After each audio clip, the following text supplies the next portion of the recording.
Have you ever wondered, how do particles interact? When you think about squares, it feels kind of obvious, but when it comes to circles, it just doesn't tick. How do they do that? How do they know what to do? How do they know where to go? If you want to know the answer to these questions, let me take you to this journey. At first, just let me show you some particles with randomized speeds and directions. As you might notice, the first thing I didn't let them go outside of the screen.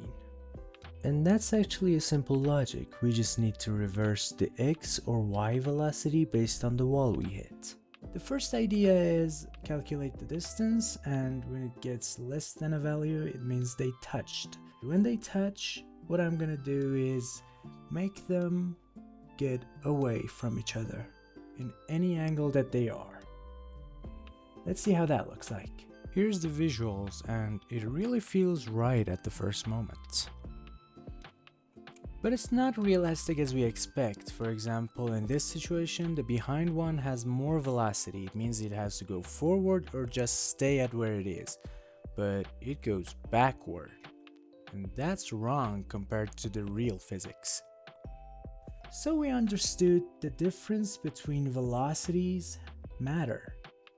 Here's another problem. When they barely touch each other, they go completely in different directions.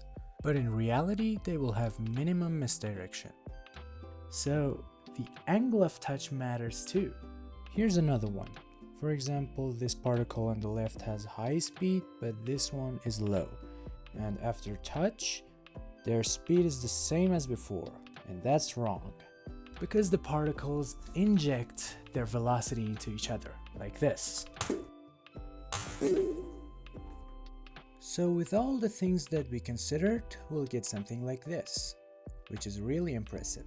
But let me show you another perspective. Now their speed is represented by their color. The faster they go, the more red they become.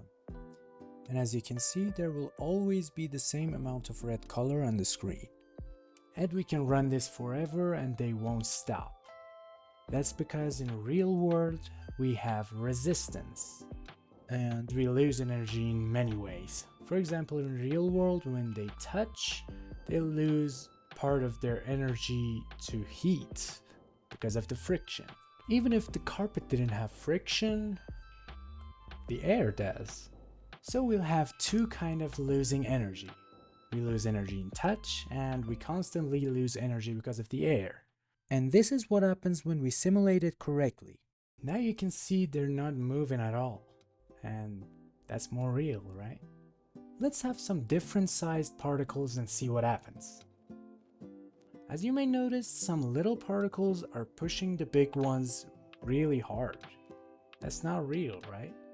In reality, more mass carries more energy, so it's harder to change its velocity. Now you can see the bigger particles are mostly white because the smaller ones can't really push them that hard.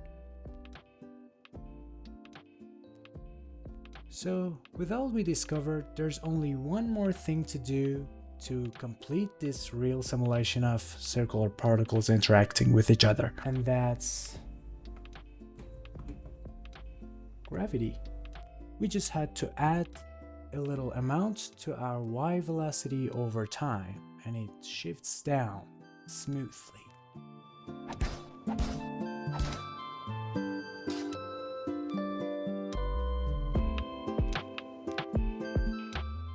So let's do a quick review. We move by a certain speed and direction.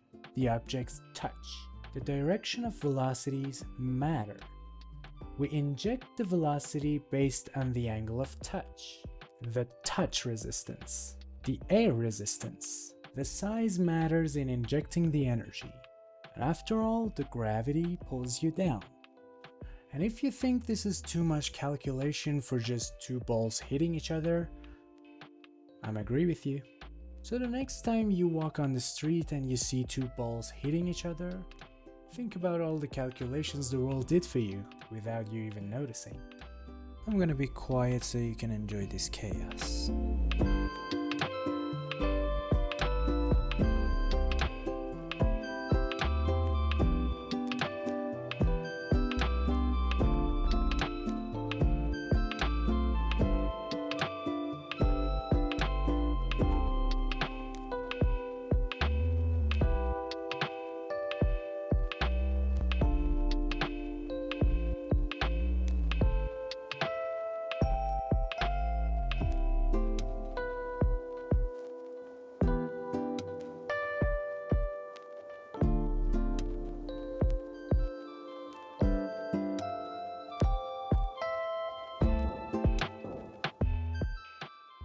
And you know what's cool about making simulations?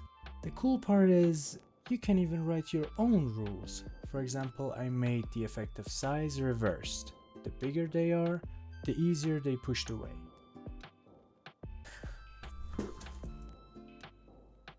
That's enough for me today. Thanks for watching this video. I hope you enjoyed it, and I'll be pleased to show more of these algorithms to you if you just hit that subscribe button and ring that bell and like this video,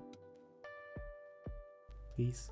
This project will be on GitHub. Make sure to check it out and play with it, get some new ideas, and make something beautiful. And after all, keep yourself hydrated.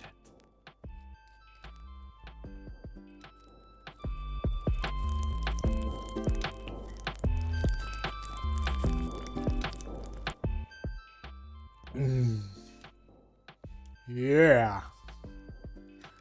Wait until I come back with another cool algorithm. Peace. Bye.